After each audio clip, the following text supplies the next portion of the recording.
What's up mga kamani magnet? Naririto na naman tayo para sa 13 malas na ginagawa natin sa kusina.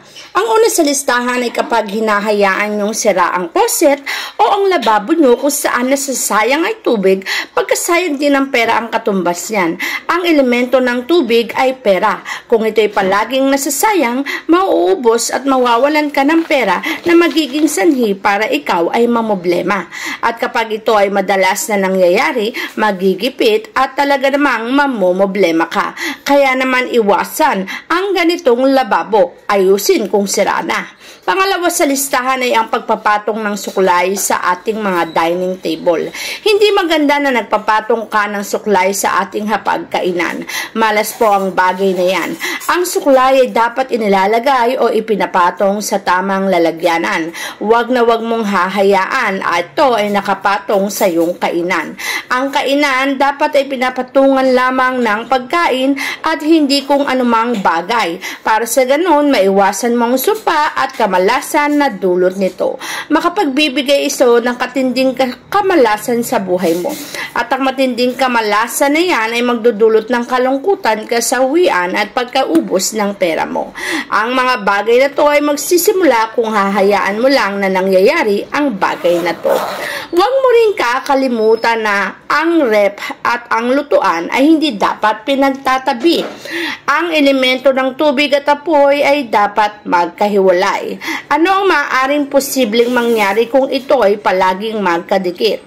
Ang mga promotion success na magaganap sa buhay mo ay mauudlot. Ang promotion o success niyan ay tinatawag na apoy sa buhay mo. Ngunit, papatayin nito ng tubig kaya't hindi matutuloy sa buhay mo. Kung ayaw mong maudlot ang lahat ng success na mangyayari at magaganap sa buhay mo, ay mas mainam na paghiwalayin mo ang pwesto ng ref at ng lutuan mo. Para sa ganun ay hindi mo maranasan ang stagnant na karir sa buhay. Magpatuloy sana ang success kung ang paghihiwalay ng lababo at ref ay pinag-ukulan mo ng pansin. Kaya't huwag mo tong babaliwalain. Isa pang bagay na hindi ginagawa sa iyong kusina ay ang direktang tapat ng main door.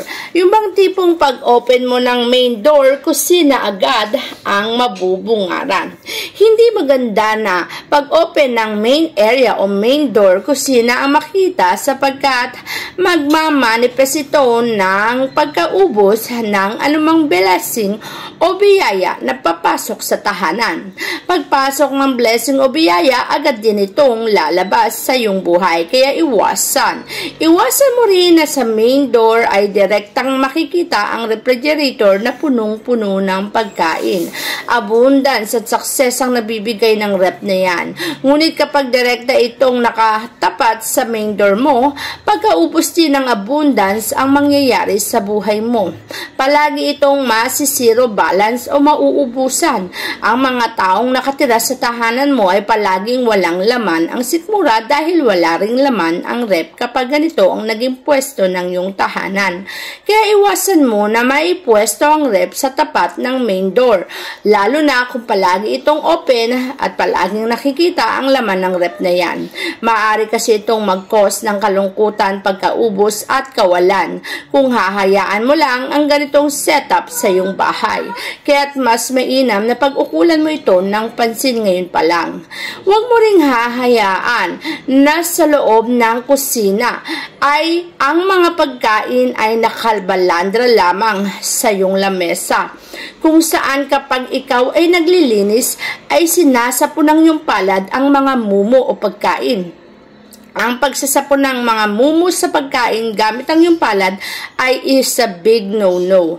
Para ka rin nagsasapo ng mga kamalasan at mangyayari ito sa iyong buhay. Mas mainam kasi na kapag mayroong pagkain ay iwasan ng pagsasapo gamit ang palad, punasan lamang at linisin pero wag mo itong sasapuhin gamit ang balad. Para makontra ang malas na to, maglagay ka lamang ng asin sa corner ng kusina mo para kontra malas ang bagay na yan. Sa loob naman ng kusina, lagi ka dapat merong mga bilugang prutas, lalo na yung ubas. Ang kumpol ng ubas ay pera po yan. Kapag ito ay palaging nasa hapagkainan mo, para ka na rin may kumpol ng pera sa buhay mo. At ang kumpol ng pera na yan ay magaganap at mangyayari sa iyo. Kaya naman kung gusto mong palaging may kumpol ng kaperahan sa buhay mo, ay siguraduhin mo may kumpol ng ubas sa hapagkainan mo. Para ang kumpol ng ubas na yan ay magbibigay sa iyo ng magandang resulta at swerte. Isa pang bagay na huwag mong hahayaan na nakapatong sa lamesa o dining area ay walang iba kundi ang naglalakihang pera man yan na papel o kaya naman ay coins, ay wag na wag mong ipapatong sa ibabaw ng dining area. Kapag madalas kang nagpapatong ng pera sa hapagkainan, tataboy mo ang grasya. Kung ayaw mong maitaboy ito, iwasan mo ang bagay na to. Huwag mo ring hahayaan na ang kusina mo ay palaging malungkot, madilim at madumi. Kapag ganito kasi ang kusina ay magsisimulang dumaloy ang maraming negatibong enerhiya.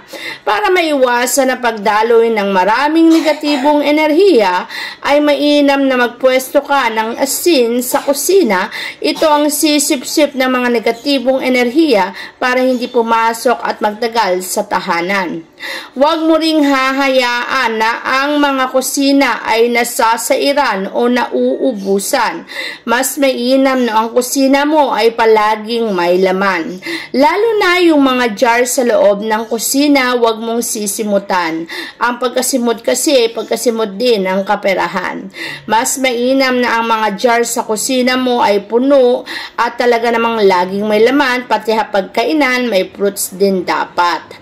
Kapag naman sa loob ng kusina, maglalagay ka rin lang ng mga utensils, iwasan mo na ang matutulis na bagay ay napapagitna sa iyong tahanan.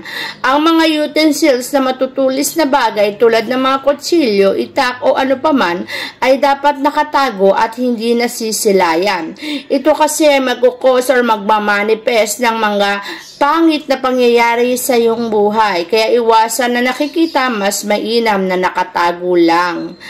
Ang mga bagay tulad ng bigas at mga asukal at asin ay dapat punong-puno. Huwag mong hayaan ito'y nauubos o nasasairan. Ang bigas kasi ay gasaganahan, ang asin ay pagtanggal ng negatibong enerhiya, ang asukal naman ay magandang pagsasama.